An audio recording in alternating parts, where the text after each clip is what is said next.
একটা বাড়ির ছোট একটা বাড়ির একটা কাজ 2.5 লক্ষ টাকা দাবি করছে। এরপরে এই কাজ আমি 8টা খাইটা 20,000 টাকা করাইছি। কথা বলছেন? এই এই এই ভূমি অফিসে মহিলারা এখানে লক্ষ লক্ষ টাকা বাণিজ্য, প্রতিদিন খাবারের ব্যবস্থা আপনি দেখলে কইবেন যে মন্ত্রী এমপিরাও খায় না এই ধরনের খাবার। মানে কি যে একটা লাগে, আর মানুষরা কোনো মূল্যায়নই করে না, বিন্দু পরিমাণ মূল্যায়ন মনে করে। আমি তো শুনে আমি একটু বাড়ির কাজ করাতে দৌড় ফেরে আইছি যে এখন তো বলার সুযোগ। কথা বুঝছেন? মানে দেখেন যে 10টা বাজেই খোলা, এমনকি ভিতরে শরীর ম্যাসাজ করানোর জন্য মহিলা রাখা যায়। মানে কি কম এই এই ভূমি অফিসে মনে করেন যে চাটাই না, হ্যাঁ মনে করেন কোটিপতি।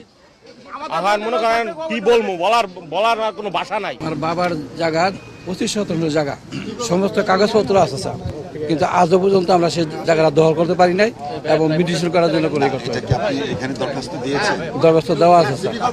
আপনি আমাদের যে একটা নাম্বার আছে, ওই নাম্বারে 16122 এই নাম্বারে ফোন দিবেন। এটা দিবারাত্র 24 ঘন্টা খোলা থাকে, সপ্তাহে।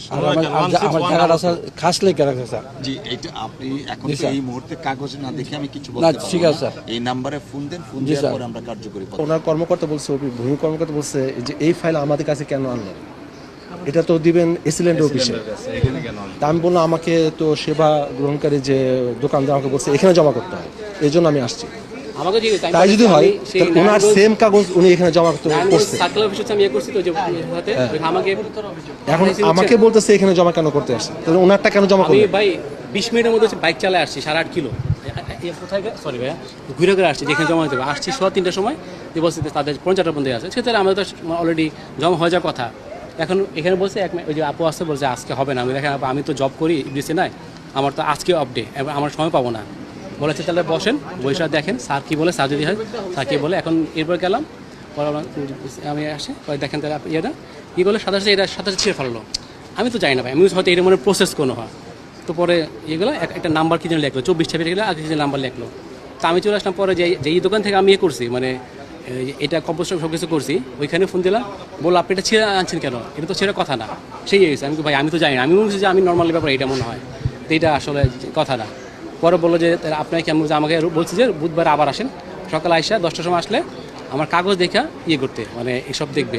আমার তো কাগজ সব জেনুইন কাগজ, এখানে তো ফ্রডের কোনো কিছু নেই কোনো, কারণ আমি তো সব কিছু করছি। তারপরে সব কিছু ওইখানে আসেই, অনলাইনে আছে, আমার কী আছে। তো আমি সারাদিন চিন্তা যে হয়তো কোনোটা ঝামেলা হইতে পারে, যে টাকা পয়সা আছে, পরে বলবো ভাই গ্যাঞ্জাম করতে পারে, টাকা পয়সা করতে পারে। আমি তো ভাই এখানে আমি ট্যাক্স পেবল পার্সন, আমি ট্যাক্স দিই সরকারকে, আমি এখানে দুর্নীতি করবো কেন?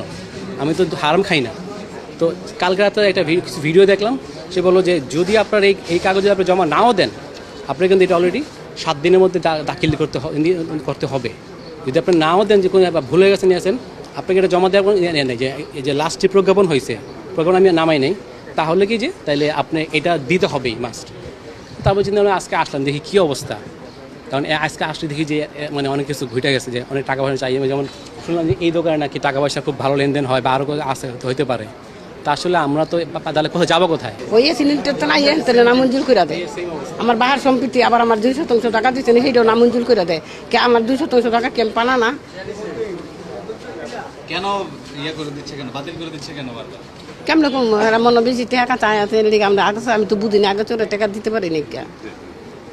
আগে চোরে টাকা আমি আগে চোরে তো টাকা চায় না, না চায় টাকা। কত টাকা?